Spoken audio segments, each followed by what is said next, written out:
অনেকে জিজ্ঞেস করে যে আখিরাতের এই সেন্সেশন কেমন হবে, আখিরাতে কি দুনিয়ার সবকিছু আমার মনে থাকবে, দুনিয়ার যা যা ঘটছে সবই কি আমার সেন্সে থাকবে, ব্রেনে থাকবে, নাকি অন্যরকম জগৎ?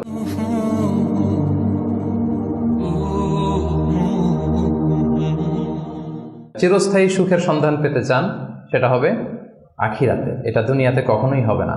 এবং কোরআনের অনেক আয়াতে আপনি এটা দেখবেন, যেমন একটা আয়াতে আছে ওয়াম্মাল্লাযীনা সুঈদু ফাফিল জান্নাতি, লম্বা আয়াত। তারপর আল্লাহ বলছেন আতাআন গায়রা মাজযুদ, মানে জান্নাতে যেই নিয়ামত আপনাকে দেয়া হবে এটা হচ্ছে আতা, এমন একটা রিওয়ার্ড বা এমন একটা গিফট যেটা হচ্ছে গায়রা মাজযুদ, এটা কখনো কাট আপ হবে না, আনইন্টারাপ্টেড গিভিং, কেউ ইন্টারাপ্ট করবে না এটাতে। আপনি যা চান, যেভাবে চান, যেটাতে আপনার সুখ হয়, শান্তি হয়, ওটা আসবেই। এবং আসা যে শুরু হবে এটার কোনোদিন থামবে না, এন্ডলেস। আখিরাতের যে সুখ প্রশান্তি এটা এন্ডলেস এবং এটা পার্মানেন্ট, আর দুনিয়াটা হচ্ছে ক্ষণস্থায়ী। এবং এই ক্ষণস্থায়ী দুনিয়াতে এই ইন্টারাপ্টেড একটা টেম্পোরারি সুখের একটা নমুনা, একটা ছোঁয়া, একটা ঝলকানি দিয়ে আল্লাহ তাআলা ওই চিরস্থায়ী যে সুখের বন্দোবস্ত আল্লাহ করেছেন সেটার প্রতি আমাদেরকে আকৃষ্ট করতেছেন।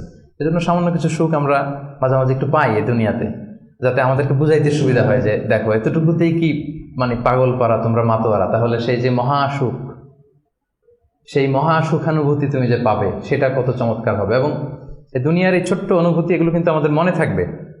কোরআনের একটা আয়াত এটা প্রমাণ করে যে কুল্লামা রুজিকু মিনহা মিন সামারাতির রিজকা ক্বালু হাযাল্লাযী রুজিকনা মিন ক্বাবলু ওয়া উতু বিহি মুতাশাবিহা। আমরা যখন জান্নাতে যাব, আমাদেরকে জান্নাতের যখন কোনো ফল দেয়া হবে, লেটস সে অ্যাপেল দেয়া হলো খাওয়ার জন্য, এই অ্যাপেল দেখেই মানুষ বলবে এই তো আপেল তো দুনিয়াতেও খাইছে এটা। তার মানে দুনিয়াতে যে খাইছে এই সেন্স কিন্তু আমরা ভুলে যাইনি। অনেকে জিজ্ঞেস করে যে আখিরাতের এই সেন্সেশনটা কেমন হবে, আখিরাতে কি দুনিয়ার সবকিছু আমার মনে থাকবে, দুনিয়ার যা যা ঘটছে সবই কি আমার সেন্সে থাকবে, ব্রেনে থাকবে, নাকি অন্যরকম জগৎ? এই আয়াত প্রমাণ করে দুনিয়াতে আপনি কি করেছেন সবকিছু আপনার মনে থাকবে। ফলে অ্যাপেল যখন দেয়া হবে দেখেই বলবে উতু বিহি মুতাশাবিহা, এরকম আপেল তো আমাকে দুনিয়াতে দেয়া হয়েছে, আর এটা তো আপেল, তো এখানে না কি ডিফারেন্ট কিছু দেওয়া হবে, তো আপেল দিতেছে কেন এখানে? আপেল অনেকে আপেল লাইকও করে না দুনিয়াতেই, সেইখানে যদি আপেল দিয়ে আপেল দেয় বা কমলা দেয় হয়তো মানুষ এরকম প্রশ্ন করবে। এবং কোরআন তো সেটা টেস্টিফাই করছে যে হ্যাঁ, মানুষ বলবে যে এটা তো আমরা দুনিয়াতেই খাইছি। তখন আল্লাহ বলবে যে না, এটা অ্যাপেল, বাট দুনিয়ার অ্যাপেলের মতন। দুনিয়ার আপেলে একটা স্বাদ পাওয়া যায়, এই আপেলে 1000 স্বাদ পাওয়া যাবে।